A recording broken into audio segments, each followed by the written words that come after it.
Hello guys, फिर से एक नए वीडियो में आपका स्वागत है। इस वीडियो में हम बिहार बोर्ड के द्वारा वर्ष 2016 में जितने भी क्वेश्चंस पूछे गए हैं उन सभी प्रश्नों को आपको करवा देंगे। ये सभी का सभी प्रश्न आपके लिए मोस्ट VVI होने वाला है, तो वीडियो को आप अंतिम तक जरूर देखिए। अंतिम में हम आपसे एक सवाल भी पूछेंगे जिसका जवाब आपको कमेंट बॉक्स में देना है। ये सभी आपके लिए काफ़ी ज़्यादा महत्वपूर्ण है। इसमें कुल मिलाकर के हमने 40 प्रश्नों को सम्मिलित किया है जो काफ़ी ज़्यादा VVI प्रश्न है आपके लिए, और इसमें हम आपको काफ़ी डिटेल से सभी प्रश्नों को बताएंगे। तो उस सभी को आप अच्छी तरह से देखें और आप अपने कॉपी में नोट ज़रूर करें। सभी के सभी काफ़ी महत्वपूर्ण प्रश्न हैं आपके लिए, तो इसका आप नोट अपने कॉपी में ज़रूर बनाएं। तो चलिए हम वीडियो को शुरू करते हैं। और अगर अभी तक आपने चैनल को सब्सक्राइब नहीं किया है तो चैनल को सब्सक्राइब जरूर कर लें, और उसके साथ साथ आपको बेल घंटी देखने के लिए मिलेगा, तो उसमें आप ऑल पे ज़रूर क्लिक कर लें ताकि आगे आने वाला सभी वीडियो का नोटिफिकेशन आपको मिल सके। तो चलिए वीडियो को शुरू करते हैं। चलिए पहले प्रश्न के साथ हम चलते हैं। पहला प्रश्न है आपका, समतल दर्पण द्वारा बना प्रतिबिंब होता है।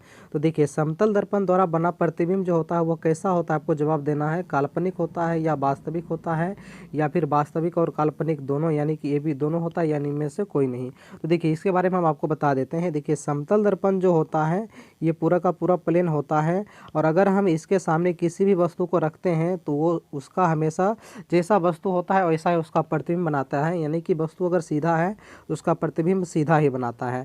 अब अगर हम बात करते हैं काल्पनिक प्रतिबिंब की, तो देखिए काल्पनिक प्रतिबिंब जो होता है ये हमेशा सीधा होता है, और वास्तविक प्रतिबिंब हमेशा उल्टा होता है। इस चीज़ को भी आप याद रखें। तो समतल दर्पण किसी वस्तु का हमेशा सीधा प्रतिबिंब बनाता है, यानी कि आप कह सकते हैं कि समतल दर्पण जो होता है वो वस्तु का कैसा प्रतिबिंब बनाता है, तो काल्पनिक प्रतिबिंब बनाता है।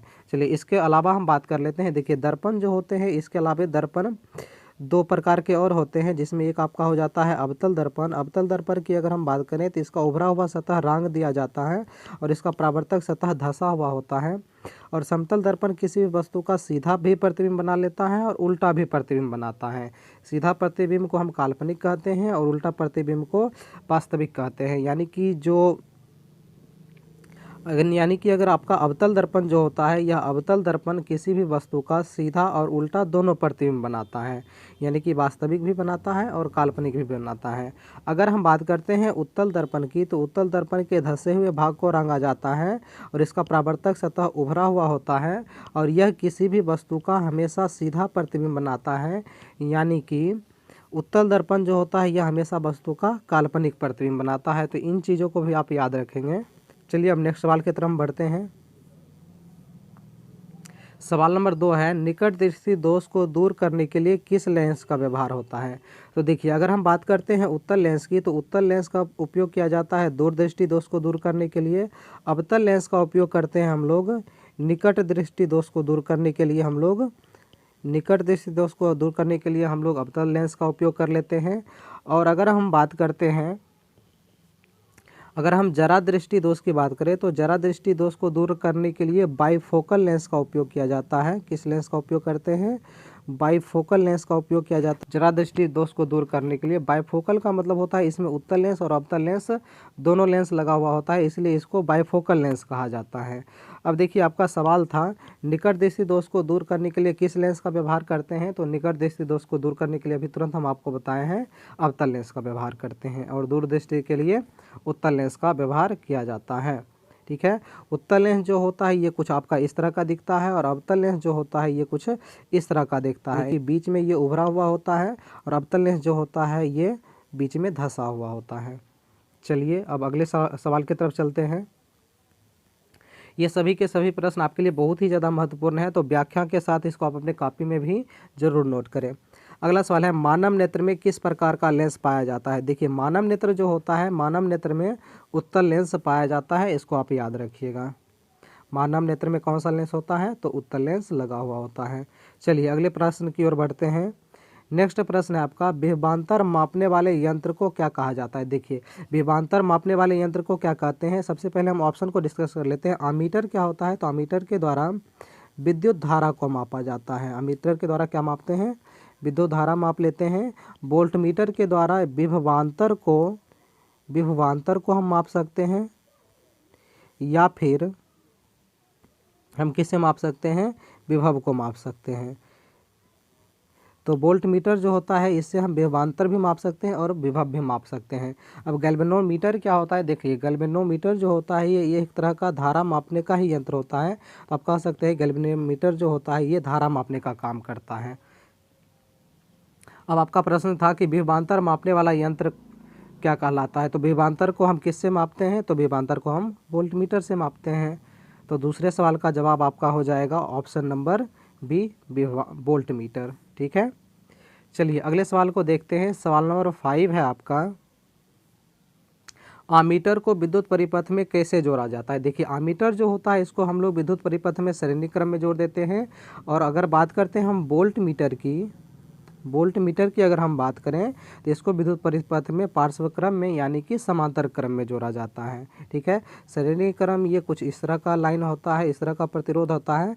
और अगर हम बात करें समांतर क्रम की, तो समांतर क्रम जो होता है ये आपका कुछ इस तरह का होता है। इसमें अगर मान लीजिए इस तरह से अगर हम जोड़ दें तो ये आपका समांतर क्रम हो जाता है। अगर इसमें हम कुछ ए और यहाँ पे बी लगा दें तो ये दोनों के दोनों आपस में समांतर क्रम में हो जाते हैं। तो आपका जो है सवाल था आमीटर को विद्युत परिपथ में कैसे जोड़ा जाता है, तो श्रेणी क्रम में जोड़ते हैं और वोल्टमीटर को समांतर क्रम में जोड़ा जाता है। हाँ, कभी कभी अगर आपसे पूछ दिया जाए कि आमीटर जो होता है इसका प्रतिरोध कितना होता है, तो याद रखिएगा आमीटर का कम से कम इसका जो है प्रतिरोध लगभग 0 के बराबर होना चाहिए। और अगर आपसे पूछ दिया जाए कि वोल्टमीटर का प्रतिरोध कितना होता है, तो याद रखिएगा वोल्टमीटर का जो प्रतिरोध होता है वो अनंत के बराबर होता है। इस चीज़ को भी आप याद रखिएगा। आमीटर मतलब अगर हम बात करें कि एक शुद्ध आमीटर जो होता है उसका प्रतिरोध कितना होना चाहिए, तो 0 होना चाहिए। और एक शुद्ध वोल्टमीटर जो होता है उसका प्रतिरोध अनंत होना चाहिए। चलिए नेक्स्ट सवाल को देखते हैं। सभी के सभी सवाल आपके लिए मोस्ट भी आए हैं, तो आप इन सभी को नोट जरूर करते जाएं। विद्युत धारा का एसआई मात्रक क्या है, तो देखिए वोल्ट जो होता है, अगर हम ऑप्शन की बात करते हैं, वोल्ट जो होता है ये विभव का मात्रक होता है। विभव या फिर विभवांतर का मात्रक वोल्ट हो जाता है। ठीक है, कूलम्ब जो है ये आवेश का मात्रक होता है। कूलम्ब किसका मात्रक है, आवेश का मात्रक हो जाता है। वाट ये शक्ति का मात्रक हो जाता है। और एम्पियर ये धारा का मात्रक होता है। विद्युत धारा का मात्रक क्या होता है, एम्पियर, यानी कि ऑप्शन नंबर डी आपका बिल्कुल सही जवाब है। चलिए नेक्स्ट सवाल की ओर चलते हैं। चलिए नेक्स्ट सवाल को देखते हैं। सवाल नंबर 7 है, किस लेंस के द्वारा सिर्फ काल्पनिक प्रतिबिंब बनता है। तो देखिए काल्पनिक प्रतिबिंब की अगर हम बात की जाए तो काल्पनिक प्रतिबिंब हमेशा सीधा होता है। अगर हम बात करते हैं उत्तल लेंस की, तो उत्तल लेंस जो होता है यह वस्तु का सीधा और उल्टा दोनों तरह का प्रतिबिंब बनाता है। और अवतल लेंस जो होता है ये वस्तु का हमेशा सीधा प्रतिबिंब बनाता है। और सीधा का मतलब होता है काल्पनिक। तो आपका जो जवाब हो जाएगा वो किस लेंस के द्वारा सिर्फ काल्पनिक प्रतिबिंब बनता है। देखिए यहाँ पे ऑप्शन में कुछ मिस्टेक हो गया, इसको आप हटा लीजिएगा। तो अवतल लेंस जो होता है, अवतल लेंस के द्वारा सिर्फ काल्पनिक प्रतिबिंब बनता है। अगर हम बात करते हैं उत्तल लेंस की, तो ये वस्तु का वास्तविक और काल्पनिक दोनों प्रकार का प्रतिबिंब बनाता है। यानी कि ये रियल इमेज भी बनाता है और वर्चुअल इमेज भी बनाता है। कौन सा लेंस, तो उत्तल लेंस। चलिए अगले सवाल को देखते हैं। नेक्स्ट सवाल है आपका, CuO plus H2 gives that Cu plus H2O किस प्रकार की अभिक्रिया है। तो देखिए अगर हम इसमें देखते हैं तो Cu से जो है यहाँ पे अगर Cu इस तरफ आया है तो इससे ऑक्सीजन हट रहा है। यानी कि अगर हम बात करते हैं तो ये एक ऑक्सीजन का हटना जो है ये अवकरण कहलाता है। यानी कि इसमें आपका हो जाएगा कौन सा अभिक्रिया, तो ये आपका एक तरह का अवकरण अभिक्रिया है। अब अवकरण को जो है इसको अपचयन अभिक्रिया भी कहा जाता है। क्या कहा जाता है, अपचयन अभिक्रिया भी कहा जाता है। यानी कि यह आपका हो जाएगा कौन सा अभिक्रिया, अपचयन अभिक्रिया। अपचयन अभिक्रिया में क्या होता है, तो इसमें ऑक्सीजन जो होता है, ऑक्सीजन गैस का वियोग होता है और हाइड्रोजन गैस का संयोग होता है। तो इसमें हम देख रहे हैं कि ऑक्सीजन का वियोग हो रहा है जब ये इस तरफ आ रहा है, तो यानी कि यह एक अपचयन अभिक्रिया है। और अगर हम बात करते हैं उपचयन अभिक्रिया की, तो उपचयन अभिक्रिया में ऑक्सीजन का संयोग होता है और हाइड्रोजन गैस का वियोग होता है। इसको भी आप याद रखें। देखिए थोड़ा सा अगर हम ऑप्शन नंबर सी की बात करें, तो देखिए ऑप्शन नंबर सी में है उदासीनीकरण अभिक्रिया। उदासीनीकरण अभिक्रिया होता है क्या, तो जब अम्ल और क्षार आपस में अभिक्रिया करते हैं, तो अम्ल और क्षार आपस में अभिक्रिया करते हैं तो क्या बनाते हैं, तो अम्ल क्षार जब आपस में अभिक्रिया करते हैं तो लवण और जल बना लेते हैं और इसी अभिक्रिया को उदासीनीकरण अभिक्रिया कहा जाता है। अगर हम बात करते हैं रेडॉक्स अभिक्रिया की तो देखिए उपचयन अभिक्रिया और अपचयन अभिक्रिया जब साथ साथ होती है तो इसी को रेडॉक्स अभिक्रिया कहा जाता है। यानी कि ऑक्सीकरण अभिक्रिया और अवकरण अभिक्रिया जब दोनों एक साथ होती है तो ऐसे अभिक्रिया को रेडॉक्स अभिक्रिया कहा जाता है। चलिए नेक्स्ट सवाल को देखते हैं। इलेक्ट्रॉन के स्थानांतरण से बना यौगिक कहलाता है। देखिए इलेक्ट्रॉन के स्थानांतरण से बना यौगिक क्या कहलाता है, तो ये विद्युत संयोजी यौगिक कहलाता है। इलेक्ट्रॉन के स्थानांतरण के फलस्वरूप जो यौगिक बनता है उसको विद्युत संयोजी यौगिक कहा जाता है और इलेक्ट्रॉन की साझेदारी से जो यौगिक बनता है उसको सहसंयोजिक यौगिक कहा जाता है। ठीक है, चलिए नेक्स्ट सवाल को देखते हैं। अगला सवाल है आपका, पीतल उदाहरण है। तो देखिए पीतल क्या होता है, तो पीतल जो है यह एक मिश्र धातु होता है। पीतल एक मिश्र धातु होता है और पीतल किसका मिश्र धातु होता है, तो इसके लिए बहुत ही अच्छा ट्रिक है, आप याद रखिएगा पिताजी। यानी कि पीतल जो होता है, ये पीतल जो होता है ये किसका मिश्र धातु होता है, तो पीतल जो है ये ता से तांबा जिसका संकेत होता है Cu और जी से हो जाता है जिंक। यानी कि पीतल जो है ये तांबा और जिंक का मिश्र धातु होता है। इसका शॉर्टकट ट्रिक है पिताजी, पी से पीतल, ता से तांबा और जी से जिंक। पीतल जो होता है तांबा और जिंक का मिश्र धातु होता है। यानी कि आपका ऑप्शन नंबर सी जो है ये बिल्कुल सही जवाब है। ठीक है, तो सभी के सभी प्रश्न अति ज़्यादा महत्वपूर्ण हैं, तो सभी को आप अच्छी तरह से नोट जरूर करते जाएं। अगला सवाल है, कार्बन हाइड्रोजन से संयोग कर क्या बनाता है। देखिए कार्बन अगर हाइड्रोजन गैस से संयोग करेगा तो ये क्या बनाएगा, तो ये बना लेगा, देखिए कार्बन और हाइड्रोजन के संयोग को क्या कहा जाता है, तो इसको सम्मिलित रूप से हाइड्रोकार्बन कहा जाता है। यानी कि ऑप्शन नंबर बी आपका बिल्कुल सही जवाब हो जाएगा। चलिए नेक्स्ट सवाल को देख लेते हैं। सवाल नंबर 12 में आपसे पूछा जा रहा है कि आवर्त सारणी के प्रथम वर्ग को क्या कहा जाता है। देखिए आवर्त सारणी की अगर हम बात करते हैं तो सबसे पहले इसका थोड़ा हम फोटो देख लें। देखिए ये आपका आवर्त सारणी हो जाता है और अगर हम बात करते हैं आवर्त सारणी की तो आवर्त सारणी में कुल मिलाकर के वर्ग की संख्या जो होती है वह 18 होती है और इसमें आवर्त की कुल संख्या 7 होती है और इसमें इस तरह के जो उदग्र स्तंभ होते हैं इसको वर्ग कहा जाता है और इस तरह की जो ये क्षैतिज रेखाएं होती हैं इसको आवर्त कहा जाता है जिसकी कुल संख्या 7 होती है। अब आवर्त सारणी की अगर हम बात करें तो देखिए आवर्त सारणी का जो प्रथम वर्ग होता है इसको क्षारीय धातु के नाम से जाना जाता है और दूसरे वर्ग को क्षारीय मृदा धातु कहा जाता है। दूसरे वर्ग को क्या कहते हैं, क्षारीय मृदा धातु कहा जाता है। चलिए आगे थोड़ा सा हम देखते हैं। अगर हम बात करते हैं वर्ग 11 की बात करते हैं तो वर्ग 11 को जो है इसको सिक्का धातु के नाम से जाना जाता है, इसको भी आप याद रखें। और अगर हम बात करते हैं जैसे देखिए अगर हम बात करें वर्ग 17 की तो देखिए वर्ग 17 में आते हैं फ्लोरीन, क्लोरीन, ब्रोमीन, आगे आयोडीन भी आ जाते हैं। तो ये सभी के सभी जो होते हैं वर्ग 17 के जो भी तत्व होते हैं इसको हैलोजन ग्रुप कहा जाता है। इसको क्या कहा जाता है, इसको हैलोजन ग्रुप के नाम से जाना जाता है। वर्ग 17 के जो भी तत्व होते हैं इसको हैलोजन ग्रुप कहा जाता है और वर्ग 18 के जो भी तत्व होते हैं ये निष्क्रिय या अक्रिय गैस होते हैं या नोबेल गैस भी इसको कहा जाता है। क्या कहा जाता है, इस वर्ग 18 के तत्व को क्या कहा जाता है, इसको निष्क्रिय गैस कहा जाता है, निष्क्रिय या फिर इसको अक्रिय गैस भी कहते हैं या इसको नोबेल गैस भी कहा जाता है। ठीक है, तो ये तीनों का तीनों नाम आप याद रखिएगा।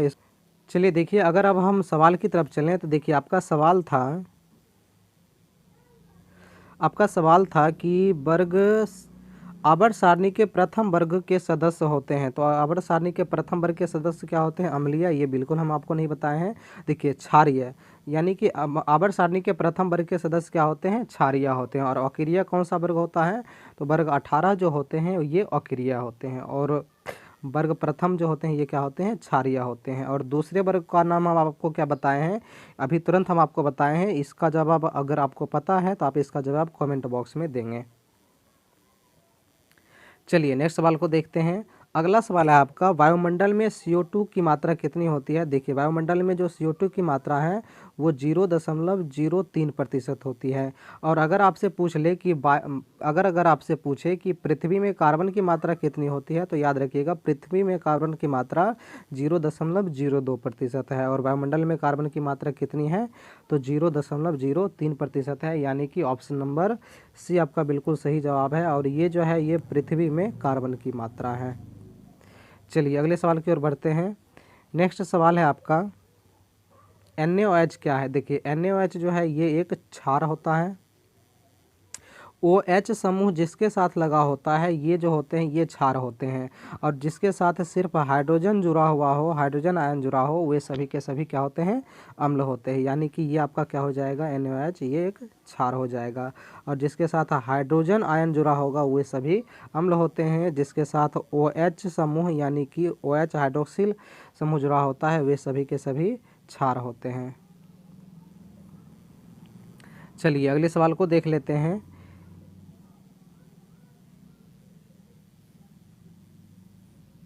नेक्स्ट सवाल है, ऑक्सिन क्या है। देखिए ऑक्सिन की अगर हम बात करें तो ये जो है ये एक पादप हार्मोन हो जाता है। ये एक पादप हार्मोन में है।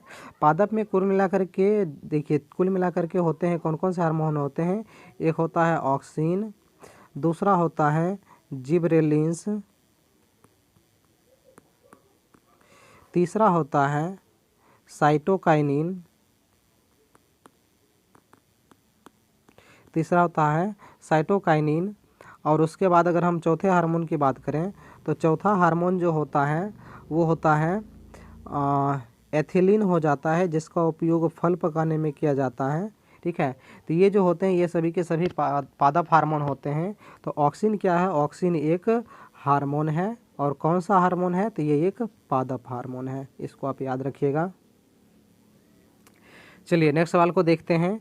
नेक्स्ट सवाल है, मानव मादा के जनन तंत्र का भाग नहीं है। तो देखिए मानव मादा के जनन तंत्र का भाग कौन सा नहीं होता है, अंडाशय ये माता में पाया ही जाता है, गर्भाशय ये भी होता है, शुक्रवाहिका जो होता है ये पुरुष जनन तंत्र का भाग हो जाता है। ये क्या है, तो ये पुरुष जनन तंत्र का भाग है। और डिंब वाहिनी ये भी जो होता है मादा जनन तंत्र का ही भाग है। यानी कि ऑप्शन नंबर सी आपका बिल्कुल सही जवाब है। शुक्रवाहिका जो होता है ये पुरुष जनन तंत्र का भाग होता है। ठीक है, और इसमें जो होते हैं स्पर्म प्रवाहित होते रहते हैं। चलिए अगले सवाल की ओर चलते हैं। नेक्स्ट सवाल है, परागकोश में होते हैं। तो परागकोश में क्या पाया जाता है, तो परागकोश में जो है ये परागकण पाया जाता है। परागकोश में क्या पाया जाता है, तो परागकण पाया जाता है। परागकोश की बात करें तो परागकोश जो होता है ये कुछ इस तरह का दिखता है। और इस पे जो होता है इस तरह का परागकण जो होता है ये पीले रंग का होता है। और ये कुछ इस तरह का इस पे परागकण पाया जाता है। ये दाना दाना के जैसा होता है। इसकी संख्या इसमें काफ़ी ज़्यादा होती है। अब देखिए अगर हम बात करें परागन क्या होता है, तो परागन की अगर हम थोड़ा सा चर्चा कर लें तो देखिए जब परागकोश से परागकण निकल करके वर्तिकाग्र तक पहुंच जाता है, फूल के वर्तिकाग्र तक जब परागकोश से देखिए जब परागकोश से ये परागकण निकल करके अगर मान लीजिए इस वर्तिकाग्र तक अगर चला आता है तो इस क्रिया को परागन के नाम से जाना जाता है। ठीक है, परागन जो होते हैं ये दो प्रकार के होते हैं। एक होता है स्वपरागन और दूसरा होता है परपरागन। क्या होता है, एक स्वपरागन हो जाता है और दूसरा परपरागन होता है। अगर हम स्वपरागन की बात करते हैं, देखिए स्वपरागन क्या किसे कहा जाता है, इसको आप थोड़ा ध्यान से समझिएगा। देखिए जैसे मान लीजिए ये फूल है और इस फूल के परागकोश से परागकण निकल करके अगर इसी के वर्तिकाग्र तक चला आ जाए तो इसको स्वपरागन कहा जाता है। इसको क्या कहा जाता है, स्वपरागन कहा जाता है। अगर इसी फूल का परागकण इसी फूल के वर्तिकाग्र तक चले आए तो इसको क्या कहा जाता है, स्वपरागन कहा जाता है। अब अगर हम बात करते हैं परपरागन की, देखिए परपरागन क्या होता है। अगर हम परपरागन की बात करें तो ये दोनों के दोनों मान लीजिए दो अलग अलग पेड़ के फूल हैं। ये दोनों के दोनों दो अलग अलग पेड़ के फूल हैं।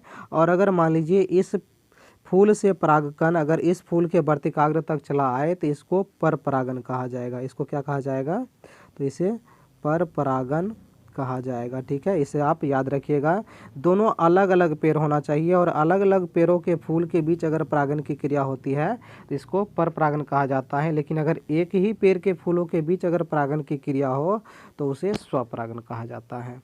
ठीक है, नेक्स्ट सवाल की ओर बढ़ते हैं। सवाल नंबर 18, देखिए इसमें क्या कह रहा है, स्वपोषी पोषण के लिए आवश्यक है। देखिए स्वपोषी पोषण के लिए क्या आवश्यक होता है, CO2 कार्बन डाइऑक्साइड बिल्कुल चाहिए, क्लोरोफिल की भी आवश्यकता होती है, सूर्य के प्रकाश की आवश्यकता भी होती है, यानी कि इनमें से सभी ऑप्शन नंबर डी आपका बिल्कुल सही जवाब है।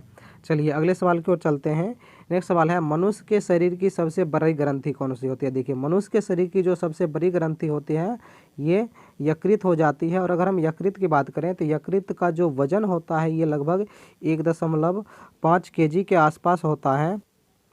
तो देखिए यकृत यह एक हमारे शरीर का ऐसा भाग होता है जिसमें विभाजन की क्रिया सबसे तेज़ी से होती है, यानी कि अगर हमारा यकृत कट भी जाए या फिर ये थोड़ा सा चोटीला भी हो जाता है तो ये अपना विकास जो होता है तुरंत कर लेता है, यानी कि ये अपनी क्षतिपूर्ति तुरंत कर लेता है। अब अगर इसके लोकेशन की बात करें तो ये जो होता है हमारे फेफड़ा के जस्ट नीचे पाया जाता है और ये हमारे शरीर में दाएं साइड में पाया जाता है। और जस्ट ये हमारा जो अमाशय होता है, अमाशय के जस्ट ये विपरीत दिशा में पाया जाता है। ठीक है, तो इसका लोकेशन ये कुछ इस तरह का होता है, यहाँ पे ये पाया जाता है, तो इस चीज़ को भी आप याद रखिएगा। तो इसमें आपका जवाब क्या था, मनुष्य के शरीर की सबसे बड़ी ग्रंथि कौन सी होती है। तो मनुष्य के शरीर की सबसे बड़ी ग्रंथि जो है ये लीवर यानी कि यकृत होती है। अगले सवाल को देखते हैं। नेक्स्ट सवाल है, पादप हार्मोन का उदाहरण है। देखिए पादप हार्मोन कौन सा हो जाता है, पेप्सिन ये तो बिल्कुल नहीं होता है, एड्रेनलिन ये भी नहीं होता है, ऑक्सिन, हाँ ऑक्सिन जो होता है ये एक पादप हार्मोन हो जाता है। और ऑक्सिन की बात करें तो पेड़ पौधे जो होते हैं, पेड़ पौधे के जो सबसे ऊपर वाले भाग होते हैं, पेड़ पौधा का जो सबसे ऊपरी यानी कि शीर्ष वाला जो भाग होता है, तो पौधे के शीर्ष वाले भाग में ऑक्सिन पाया जाता है। टेस्टोस्टेरोन ये जो है एक पुरुष हार्मोन हो जाता है और ये जो हार्मोन होता है इसी हार्मोन के कारण सभी लैंगिक लक्षण पुरुषों में दिखाई देते हैं। ठीक है, तो पादप हार्मोन का उदाहरण कौन सा है, ऑक्सिन जो है ये एक पादप हार्मोन है। ऑप्शन नंबर सी आपका बिल्कुल सही जवाब है। चलिए अगले सवाल को देखते हैं। सवाल नंबर 21। सवाल नंबर 21 में आपसे कहा जा रहा है, प्रकाश किस रंग का तरंगदैर्घ्य सबसे अधिक होता है, यानी कि प्रकाश के किस रंग का तरंगदैर्घ्य सबसे अधिक होता है। देखिए सबसे अधिक की बात करें तो सबसे अधिक जो होता है तरंगदैर्घ्य सब लाल रंग का होता है और बैंगनी रंग जो होता है इसका तरंगदैर्घ्य सबसे कम होता है। अब देखिए जिसका तरंगदैर्घ्य सबसे ज़्यादा होता है वो सबसे ज़्यादा दूर तक जाता भी है और सबसे ज़्यादा देर तक दिखाई भी देता है, और जिसका तरंगदैर्घ्य सबसे कम होता है वो सबसे कम दूर तक जाता है और सबसे कम वो दिखाई भी देता है। और अगर हम बात करते हैं तरंगदैर्घ्य की, तो जितने भी दृश्य प्रकाश होते हैं उन सभी दृश्य प्रकाश का तरंगदैर्घ्य जो होता है वो 3800 एंगस्ट्रम से लेकर के 7800 एंगस्ट्रम के बीच जो होता है उसका तरंगदैर्घ्य होता है। इसको भी आप याद रखिएगा। ये डाटा कभी कभी जो होता है जैसे 4000 एंगस्ट्रम से लेकर के 8000 एंगस्ट्रम को तक भी दे देता है, तो ये सवाल भी आपसे पूछा जा सकता है, तो इसको भी आप याद रखें। अब देखिए एक सवाल और आपसे पूछ सकता है, जैसे आपसे पूछ देगा कि एक एंगस्ट्रम का मान कितना होता है, तो आप याद रखिएगा एक एंगस्ट्रम बराबर होता है 10⁻−10 मीटर, यानी कि एक एंगस्ट्रम बराबर 10⁻−10 मीटर के बराबर होता है। चलिए नेक्स्ट सवाल को देखते हैं।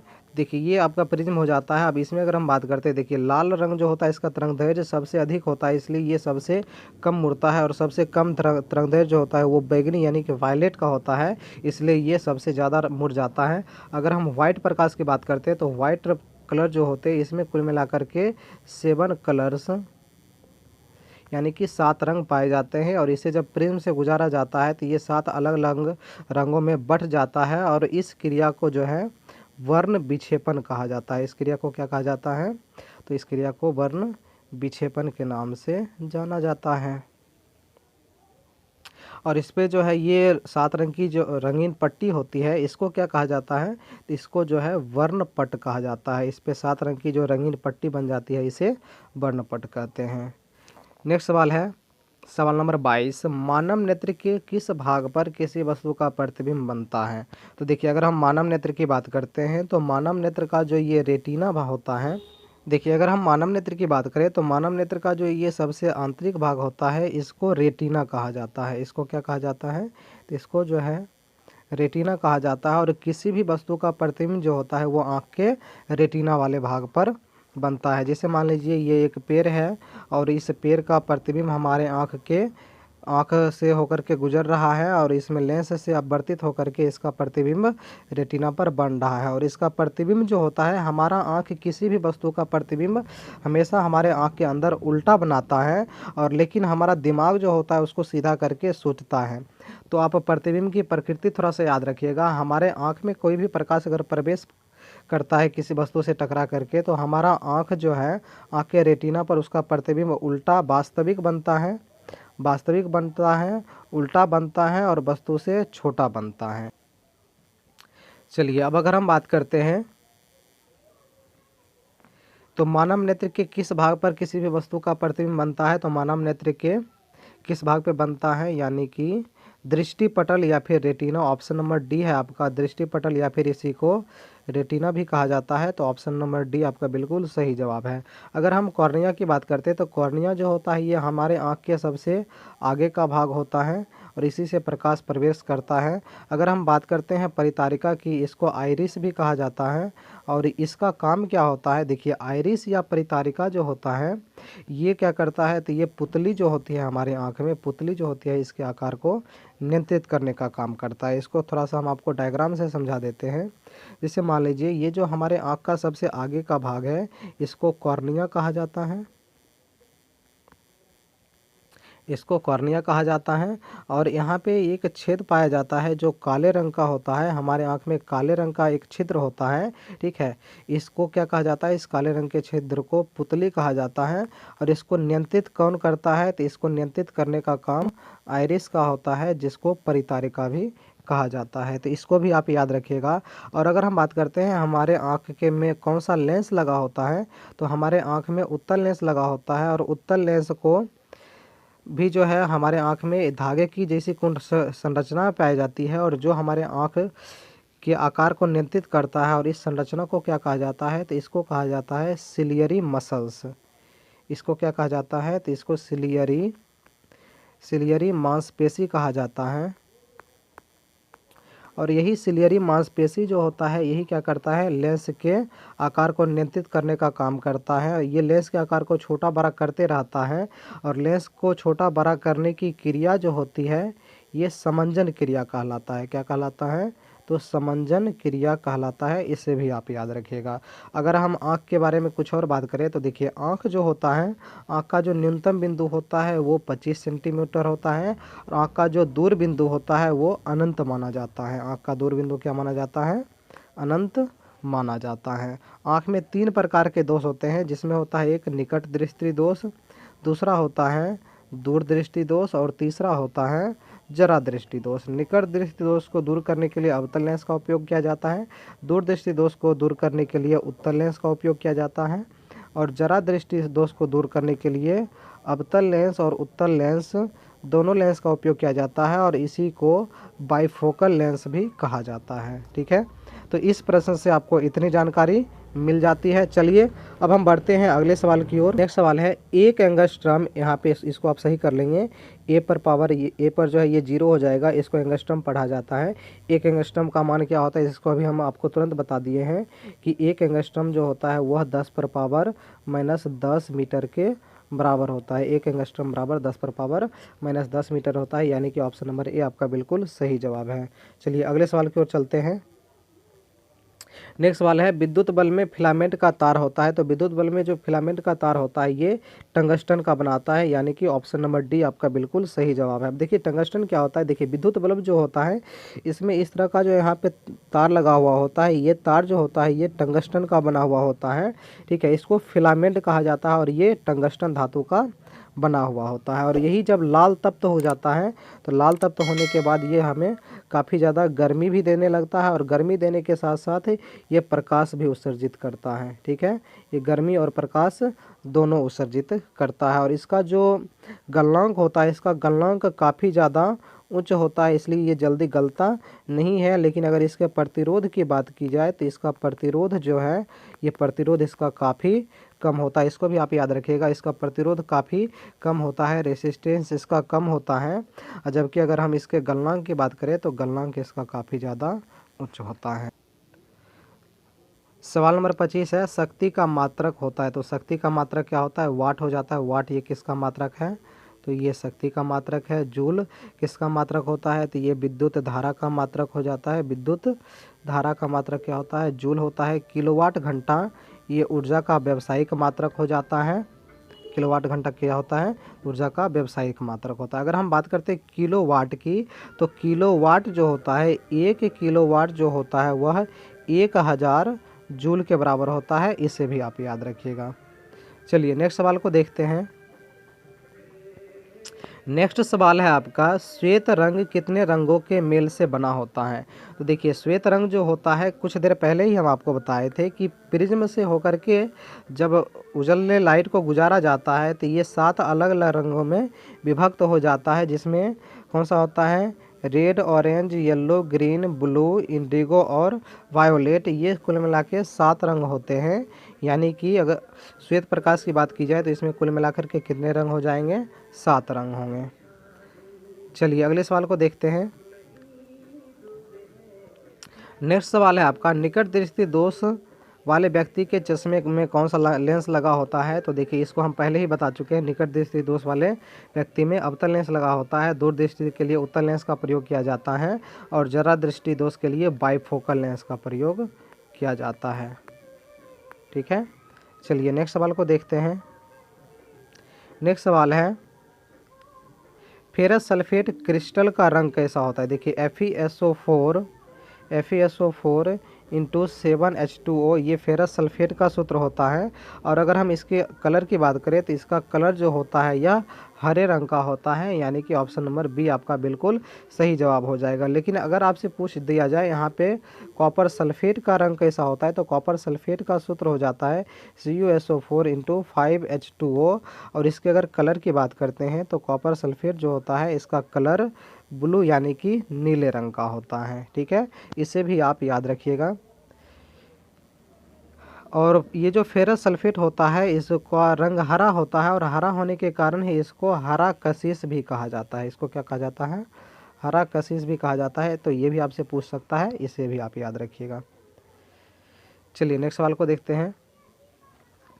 अगला सवाल है, ग्लूकोज का रासायनिक सूत्र क्या होता है। देखिए ग्लूकोज का रासायनिक सूत्र होता है C6H12O6। और अगर हम बात करते हैं चीनी की, तो चीनी का रासायनिक सूत्र हो जाता है C12H22O11। और अगर हम बात करें बेंजीन की, तो बेंजीन जो होता है, बेंजीन का सूत्र होता है C6H6। ये तीनों आपके लिए काफ़ी ज़्यादा महत्वपूर्ण है, तो इसे भी आप याद रखिएगा। अब आपसे पूछा गया था कि ग्लूकोज का रासायनिक सूत्र क्या होता है, तो ग्लूकोज का रासायनिक सूत्र होता है C6H12O6। यानी कि ऑप्शन नंबर बी आपका बिल्कुल सही जवाब है। चलिए अगले सवाल को देखते हैं। नेक्स्ट सवाल है, साधारण ताप पर फास्फोरस का अनुसूत्र क्या होता है। तो देखिए अगर हम साधारण ताप पर फास्फोरस के सूत्र की बात की जाए तो फास्फोरस का सूत्र जो होता है ये P4 होता है। यानी कि ऑप्शन नंबर डी आपका बिल्कुल सही जवाब है। अब फास्फोरस जो होता है इसकी परमाणु संख्या कितनी होती है, तो फास्फोरस की परमाणु संख्या 15 होती है और इसकी द्रव्यमान संख्या 31 होती है। इसे भी आप याद रखेंगे। चलिए नेक्स्ट सवाल को देखते हैं। सवाल नंबर 31 है, स्टेनलेस स्टील मिश्र धातु होता है। तो देखिए स्टेनलेस स्टील जो होता है ये टीन का एक मिश्र धातु होता है। यानी कि टीन इसमें पाया जाता है, तो इसको आप याद रखिएगा। चलिए नेक्स्ट सवाल को देखते हैं। सवाल नंबर 32, इसमें आपसे पूछा जा रहा है फुल्लेरीन अपर रूप है। तो फुल्लेरीन जो होता है ये किसका अपर रूप होता है, तो देखिए ये जो होता है ये एक कार्बन का अपर रूप होता है। कार्बन के इसके अलावे और भी अपर रूप होते हैं, जैसे हीरा हो गया, ग्रेफाइट हो जाता है, हीरा, ग्रेफाइट, कोक हो जाता है, और क्या होता है इसका, जैसे कोयला हो जाता है। तो ये सभी के सभी जो होते हैं ये कार्बन के ही अपर रूप होते हैं। और फुल्लेरीन भी कार्बन का ही अपर रूप होता है। इसका पूरा नाम होता है बकमिंस्टन फुल्लेरीन। इसका पूरा नाम क्या होता है, तो बकमिंस्टन फुल्लेरीन इसका पूरा नाम होता है। ठीक है, इसे भी आप याद रखेंगे। चलिए नेक्स्ट सवाल को देखते हैं। सवाल नंबर 33, इसमें आपसे पूछा जा रहा है कि मेंडलीफ ने अपने आवर्त सारणी में तत्वों को सजाया था। तो देखिए मेंडलीफ ने क्या किया था, इन्होंने अपने आवर्त सारणी में जिन भी तत्वों को सजाया था उसको परमाणु द्रव्यमान के बढ़ते हुए क्रम में सजाया था। और आगे आकर के मोस्ले साहब होते हैं और मोस्ले साहब इसको सही करते हैं और इसको परमाणु संख्या के क्रम में सजा देते हैं। तो इस सवाल का आपका जवाब हो जाएगा ऑप्शन नंबर बी, द्रव्यमान के बढ़ते क्रम में। ठीक है, और इसको भी आप याद रखिएगा कि मोस्ले साहब जो थे उन्होंने परमाणु संख्या के क्रम में सजाया था। और अगर आपसे पूछ दिया जाए कि आधुनिक आवर्त सारणी जो होते हैं वो किसके आवर्ती फलन होते हैं, तो परमाणु संख्या के आवर्ती फलन होते हैं। और अगर आपसे पूछ लिया जाए कि मेंडलीव के जो आवर्त सारणी है वो किसके आवर्ती फलन है, तो परमाणु द्रव्यमान के आवर्ती फलन है। अगले सवाल को देखते हैं। नेक्स्ट सवाल है, नाइट्रोजन डाइऑक्साइड के धुएं का रंग होता है, यानी नाइट्रोजन डाइऑक्साइड के धुएं का रंग कैसा होता है। देखिए अगर नाइट्रोजन डाइऑक्साइड के कलर की बात की जाए तो नाइट्रोजन डाइऑक्साइड का कलर जो होता है ये भूरे कलर का होता है, यानी कि ऑप्शन नंबर ए आपका बिल्कुल सही जवाब है। नेक्स्ट सवाल है आपका सवाल नंबर 35, मैग्नीशियम पाया जाता है। देखिए मैग्नीशियम जो होता है ये क्लोरोफिल में पाया जाता है। क्लोरोफिल किस में होता है, तो जितने भी हरे पौधे होते हैं उन सभी हरे पौधों में, पौधों की पत्तियों में खास करके क्या पाया जाता है, क्लोरोफिल पाया जाता है। और इसमें मैग्नीशियम धातु प्रचुर मात्रा में पाया जाता है। इसे आप याद रखिएगा, ये बहुत बार सवाल पूछा जा चुका है और ये स्टूडेंट्स को कन्फ्यूज भी कर देता है। तो आपको इसमें बिल्कुल भी कन्फ्यूज नहीं होना है। ऑप्शन नंबर ए क्लोरोफिल आपका बिल्कुल सही जवाब है। चलिए नेक्स्ट सवाल को देखते हैं। फूल में नर जनन अंग होते हैं, तो फूल में नर जनन अंग कौन होते हैं, तो नर जनन अंग पुंकेसर होते हैं या फिर अंडप होते हैं या वर्तिकाग्र होते हैं या वर्तिका होते हैं। देखिए अंडप, वर्तिकाग्र, वर्तिका ये सभी के सभी पुष्प के स्त्री केसर वाले भाग होते हैं। ये सभी के सभी क्या है, स्त्री केसर वाले भाग हो जाते हैं। और आपसे पूछा जा रहा है नर जनन अंग कौन है, तो इसमें कौन सा आपका ऑप्शन नंबर ए यानी कि पुंकेसर आपका बिल्कुल सही जवाब हो जाएगा। चलिए नेक्स्ट सवाल की ओर चलते हैं। अगला सवाल है, अंडाणु निषेचित होता है, तो अंडाणु किस में निषेचित होता है, तो देखिए मादा जननांग जो होता है उसमें फैलोपियन नलिका नामक एक नली पाई जाती है। और फैलोपियन नलिका जो होती है इसी में अंडाणु जो होते हैं वे निषेचित होते हैं। और निषेचित कैसे होते हैं, तो जब देखिए इसे स्पर्म यानी कि शुक्राणु जब अंडाणु से आकर के मिलता है तो इस क्रिया को निषेचन कहा जाता है। तो आपसे ये भी पूछ सकता है कि शुक्राणु अंडाणु से कहाँ पर आकर मिलते हैं, तो ये फैलोपियन नलिका में ही आकर के मिलते हैं। अब योनि, गर्भाशय, अंडाशय ये सभी के सभी जो हैं मादा जनन अंग के ही भाग हैं। चलिए सवाल नंबर 38 को देखते हैं। भोजन का पाचन किस प्रकार की अभिक्रिया है, तो देखिए भोजन का जो पाचन होता है ये एक प्रकार की, एक तो हम अगर हम बात करते हैं, देखिए भोजन का पाचन जो होता है ये एक प्रकार की ऑक्सीकरण अभिक्रिया होती है।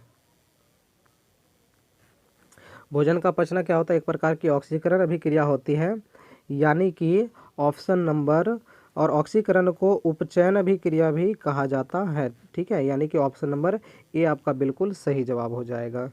चलिए अगले सवाल की ओर चलते हैं। नेक्स्ट सवाल है कि उभयलिंगी जीव है, इनमें से कौन उभयलिंगी जीव है, तो देखिए मछली, शेर और बकरी ये सभी के सभी जो होते हैं ये सभी के सभी एक लिंगी जीव होते हैं। और अगर हम बात करते हैं केचुए की, तो केचुआ जो होता है ये द्विलिंगी जीव होता है। और जो भी द्विलिंगी जीव होते हैं उसको उभयलिंगी जीव भी कहा जाता है, यानी कि ऑप्शन नंबर ए केचुआ आपका बिल्कुल सही जवाब हो जाएगा। ठीक है, चलिए अंतिम सवाल की ओर चलते हैं। और इस सवाल के बाद हम आपसे एक सवाल भी पूछेंगे इसी प्रश्न से, जिसका जवाब आपको कमेंट बॉक्स में देना है। देखिए अंतिम सवाल है आपका, पृथ्वी पर ऊर्जा का मुख्य स्रोत क्या है, तो ये बहुत ही आसान सवाल आपके लिए हो जाता है। पृथ्वी पर ऊर्जा का मुख्य स्रोत सूर्य है। पृथ्वी पर ऊर्जा का मुख्य स्रोत क्या है, सूर्य भगवान हो जाते हैं पृथ्वी पर ऊर्जा का मुख्य स्रोत। चलिए अब एक सवाल हम आपसे पूछते हैं, और ये सवाल जो है हम इसी PDF से लिए हैं और इसका जवाब आपको कमेंट बॉक्स में देना है। आपको बताना है कि मैग्नीशियम पाया जाता है, मैग्नीशियम किस में पाया जाता है, अभी तुरंत हम आपको बताए हैं। आपको बताना है कि मैग्नीशियम किस में पाया जाता है, क्लोरोफिल में पाया जाता है या फिर लाल रक्तकण में पाया जाता है या बर्नी लवक में पाया जाता है या फिर श्वेत रक्तकण में पाया जाता है। तो सही जवाब क्या होगा, इसका जवाब आपको कमेंट बॉक्स में देना है। अब एक सवाल आपके लिए है और ये आपका माइंड क्विज क्वेश्चन है, जिसका जवाब आपको कमेंट बॉक्स में ही लिखना है। आपको बताना है कि मछली के हृदय में कितने कोष्ठ यानी कि कितने वैष्म होते हैं, 1 वैष्म होते हैं या फिर 2 होते हैं या 3 होते हैं या फिर 4 होते हैं। तो मछली के हृदय में कितने वैष्म पाए जाते हैं, इसका जवाब भी आपको कमेंट बॉक्स में देना है। तो चलिए, ये हमारा अंतिम सवाल था। इसी सवाल के साथ हमारा वीडियो होता है समाप्त। और अगर अभी तक आपने चैनल को सब्सक्राइब नहीं किया है तो चैनल को सब्सक्राइब जरूर कर ले और साथ ही साथ आप बेल घंटी को भी दबा दें ताकि आने वाला जो जितने भी वीडियो होंगे उन सभी वीडियो का नोटिफिकेशन आप ज़रूर प्राप्त कर सकें। Thank you. जय हिंद।